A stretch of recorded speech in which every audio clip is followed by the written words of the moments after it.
Isa po ako sa mga Pilipino na patuloy na nagabang at nagtatanong kung ano ho ba ang preparasyon ng Pilipinas at matapos na, 'di ba, magsimula na po yung pag-atake ng Estados Unidos at yung kasanib puwersa ho nila na Israel dito po sa bansang Iran. At sa ngayon ay inaasahan no, na mas magiging matindi ang epekto nito hong nasabing giyera. Dahil sa, di ba, bagamat malayo po ang Pilipinas, ay talagang magiging matindi ho ang epekto ho nito, mga kababayan. At ito hong sa ating bansa, ay siyempre nagtatanong ano kaya ang magiging preparasyon. Dahil sa inaasahan natin na talagang hindi po mapipigilan na tataas po ang presyo ng produktong petrolyo. Ano ho kayang paghahanda ngayon ng ating gobyerno? Maliban ho sa impeachment, kasi abalang-abala po ang karamihan sa ating mga politiko dito po sa impeachment complaint laban po kay VP Sara Duterte. Pero wala pa ho tayong narinig ni isa man sa kanila na kung saan ay kung ano ang kanilang maitutulong dito po sa kung paano mapipigilan o maiibsan itong posibleng matinding idulot na, 'di ba, problema sa atin. At sa lungsod ng Maynila ho, mabilis po yung pagkilos po ni Mayor Isko Moreno Dumagoso, at agad na nagpalabas po siya ng executive order na kung saan ay kanyang pinagtitipid, nililimitahan ang lahat po ng mga sa lungsod po ng Maynila yung sa paggamit po ng fuel o gasolina o kung ano man, basta't magtipid. At dahil sa inaasahan nga po na magiging kapos ang supply ng produktong petrolyo sa pandaigdigang pamilihan. Dahil sa ngayon, may binabanggit na baka hindi po talaga makabiyahe ng tuloy-tuloy, di ba? At dahil sa tayo po ay umaangkat lang ho ng langis, so inaasahan. At sa panig ho ng Malacanang ay wala pa ho tayong narinig kundi yung report ho mismo ng Pangulo na meron na raw isang namatay sa Israel. So sa ngayon ay wala pa ho, no? Kasi ang kinakailangan ng epekto ho ang binabanggit ng Pangulo ay sabi niya ay meron na hong ginagawang paghahanda at preparasyon para matiyak po yung kaligtasan ng ating mga kababayan na overseas Filipino workers diyan po sa mga bansa na tatamaan po, no? Naapektuhan itong giyera sa pagitan po ng pinagsanib na pwersa ng US at Israel laban po sa Iran. Bagamat ang Pilipinas ay malayo ho, mga kababayan, ay katulad ito sa Singapore, no? Sabi ho, ay may binabanggit itong si Senior Minister Lee Hsien Loong na kung saan sabi niya yung pag-atake sa Iran ng Israel at ng United States ay may epekto po sa mga bansa na kahit malalayo. Sabi ho lang tulad ng Singapore, tayo rin ho, Pilipinas. At sabi niya ay we can help what will happen in the world, but we can make sure that in Singapore, we prepare ourselves and we make the best of whatever situation comes and meets us. Tayo ho ay yan po ang sabi po, no? Sa Singapore at punta tayo sa Malacanang.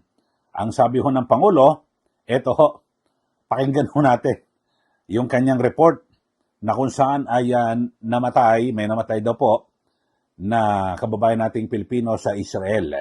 So yun po, nagsisilbing reporter po ang Pangulo. Panoorin po natin yung pahayag mismo ni Pangulo Marcos Jr. Magandang gabi, ating mga kababayan. Ikanalulungkot ko na meron po tayo natanggap na report na meron na pong casualty na Pilipino dito po sa gera na nangyayari sa Middle East. Na-report po sa atin ay namatay po ang isang Mary Ann Velasquez de Vera na tigang Pangasinan. Siya po ay isang caregiver sa Israel na tinutulungan ang kanyang alaga para dalhin sa bomb shelter, ngunit hindi na po nakaabot sa bomb shelter at inabutan na sila bago sila nakarating. Siya ay namatay dahil tinamaan ng shrapnel ng mga bumagsak na bomba. na-identify na po siya ng kanyang asawa na isang OFW din na nagtatrabaho sa Israel. Lahat po ng tulong na kakailanganin ng kanilang pamilya ay ihahatid ng ating pamahalaan. Patuloy po ang ating pag-monitor sa kalagayan ng ating mga kababayan na nasa gitna nitong gera, patuloy pa rin sa Middle East. Asahan po ninyo na pagka meron tayong may i-report, ay i-report ko po sa inyo kagad. Yan po ang pahayag ni Pangulong Marcos Jr. na kung saan ay meron po siyang inireport. At yung unang broadcast niya rin ho ay kanyang inireport at patuloy na minomonitor daw po ang sitwasyon diyan po sa Middle East. Pero ang pinakakaabangan ho natin mga kababayan ay yung mismo na paghahanda ng gobyerno dito po sa maaring epekto ng gera laban po sa Iran, di po ba? Kasi sa Middle East, ang dami hong mga flights ang nakansela ngayon at di po ba? Dahil sa yung sa Dubai na lang ho mga kababayan, pasamantalang nagsara ang airport at napakarami ho ng mga kababayan natin ang na kung saan na stranded at lahat po ng mga negosyo at naku, ang dami ho mga kababayan na apektado. Pero ang sabi ho ng Pangulo, asahan po ninyo na pag meron tayong may report ay i-report ko agad sa inyo. Yung tungkol sa mga posibleng casualties o kung ano man. Ang pahayag po yan ng Pangulo at patuloy raw po yung monitoring at binigyan din po ng Pangulo na naka-alerto ang lahat ng ebahada ng opisyal ng pamahalaan sa Middle East kasi milyon hong mga overseas Filipino workers ang apektado ho nito. Pero ang pinakakantabayanan ho natin mga kababayan ay kung ano yung epekto po sa ekonomiya. Ako kasi yun ho ang ang inaantabayanan ko bilang isang Pilipino at anong gagawin ho? Kaya nga may binabanggit nga itong si retired Major General Romeo Pocis sa gitna po ng tumitinding tensyon diyan po sa Middle East. Ano ho kaya ang kahandaan ng pamahalang Pilipinas sakaling maapektuhan na ang isa sa pinakamahalagang ruta sa pandaigdigang enerhiya? Kasi ito may report na pasamantalang pinatigil muna yung isinara pasamantala yung Strait of Hormuz. Yan po yung daanan ng yung mga nagbabiyahe po ng mga langis.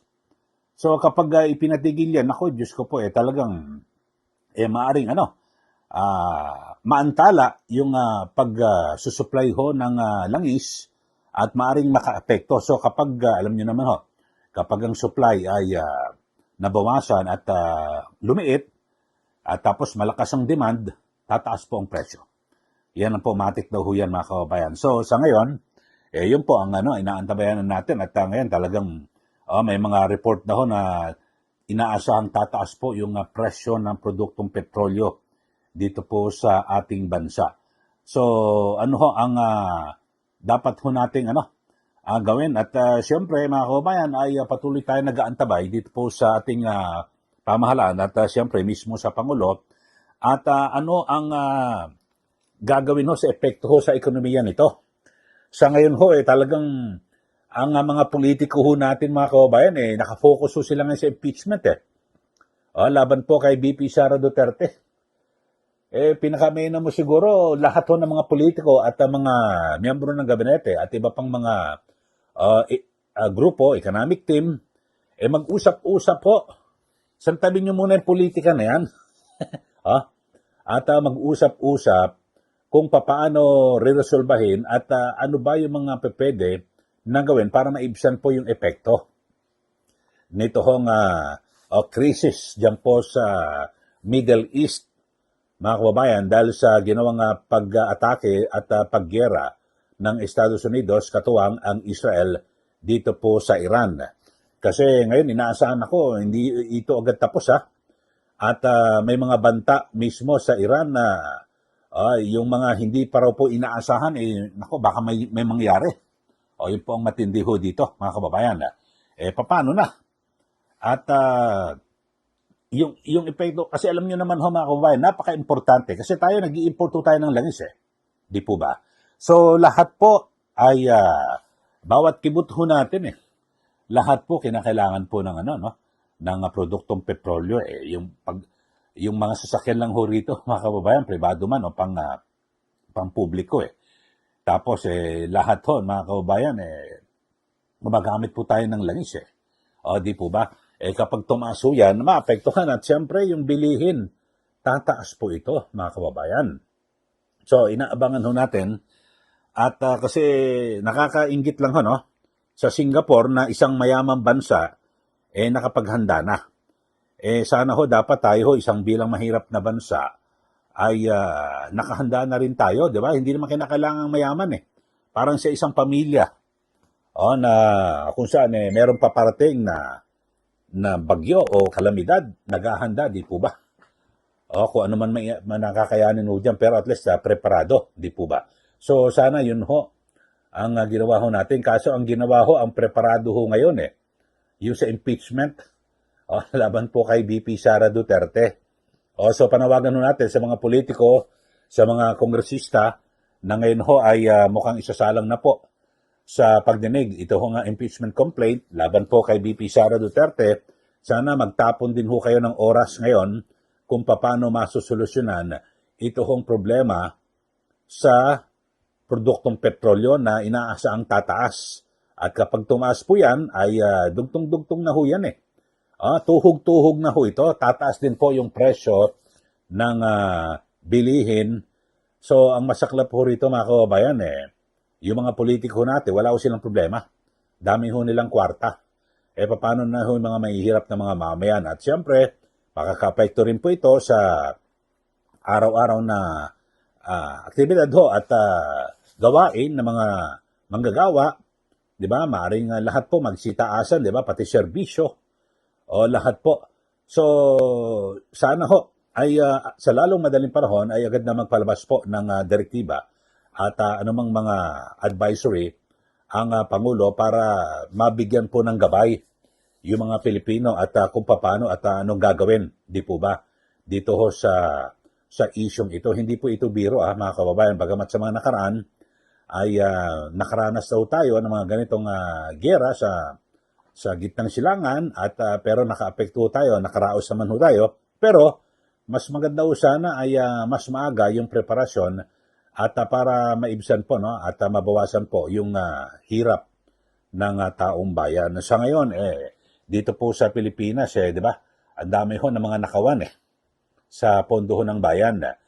Imbes na yung impeachment ho siguro magpakulong na ho kayo ng mga na mga nangulimbat po sa pondo ng bayan, particular sa flood control na ito, at gayon din, i-plansyahin na po lahat ng mga preparasyon at yung mga OFWs na pwede nang mahakutin, papauwi dito po sa ating bansa, pauwi na po, at para sila po ay makatiyak sa kanilang kaligtasan at mawala na rin po yung agam-agam ng kanilang pamilya dito po sa ating bansa. So, abangan ho natin at I'm sure siguro magkakaroon ng pagpupulong sa Malacanang. Pero, titingnan ho natin at sana yung mga ibibigay ho nila na measure ko naman, talagang ito po yung magiging epektibo. At mas maganda ho sana ay manawagan mismo ang Pangulo sa lahat po ng sektor at mga politiko na, stop muna yung impeachment na yan. Sandali lang. Bigyan muna natin ng daan itong nangyayari dyan sa Middle East. Yung epekto o yung mga yung mga politiko dyan, yung mga kongresista at mga senador, punta kayo dito, usap-usap tayo. Yung mga leader dyan, usap-usap tayo para ano ba mga pwedeng gawin natin para maibsan yung epekto nito hong gera dyan po sa pag-atake ng Estados Unidos at Israel laban po sa Iran. Kasi hindi po ito biro, mga kababayan, mahirap po kasi kung nandyan at lumalala ang sitwasyon, tsaka lang tayo kikilos. Mas maganda, maaga pa lang ho. Katulad doon dyan po sa lungsod ng Manila, pumutok ang pag-atake nung isang araw, ngayong Lunes ng umaga, ay agad na naglabas po ng executive order. Ito pong si Mayor, si Yorme Sco, na kung saan ay kanyang inaatasan lahat po ng mga kawani at opisyal ng lungsod ng Manila na magtipid po sa pagkonsumo ng fuel para hindi po makabigat. Kasi alam nyo naman ho, ganyan kapag may gera, yung supply ho, malilimitahan, sigurado, at kapag nalimitahan, kasunod ho yan ng pagtataas sa presyo ng produktong petrolyo. Kayo ho, ano masasabi nyo mga kababayan dito po sa atin, ha? At yung ating mga kapitbahay na bansa, preparado, o yung Singapore, nagpahayag na po na kahit anong mangyari, wala man silang wala naman silang magagawa ho doon para pigilan ang gera kung ano man, pero sa kanila, ready raw ho sila kung ano man ang maging kalabasan ng sitwasyon. Sana dito sa Pilipinas ay ganun din ho. Kahit hindi naman ho tayo may tuturing na sobrang hirap ng bansa eh. Ang daming pong nananakaw eh. Ng mga opisyal ng gobyerno. So sana po. So abangan ho natin at tayo ho mga kababayan manalangin na sana po ay agad nang matigil ito pong krisis at wag na hong lumala ang sitwasyon, yung giyera at wag naman po sana na mauwi sa ikatlong pandaigdigang giyera o digmaan sa ating mundo. Okay, magbigay na po kayo ng comment dito po sa atin at ano ba maganda dapat na preparasyon ng ating Pangulo. Dapat noon pa nakaprepara na ho sila, di ba? Usap-usapan na ho yan eh. Naigigera ho sana ng US ito hong o atake ng US ito pong Iran. Sige, magbigay na po kayo ng comment dito po sa ating channel at sa mga bago lang po, subscribe na po kayo at i-like at i-share. Ulitin ko ho, sana itigil na muna yung mga impeachment na yan at pagtuunan ng pansin ng ating gobyerno ito hong preparasyon sa epekto ng gera dyan po sa Iran. Maraming salamat muli. Ito po si Ka Eli. Magandang araw po sa ating lahat.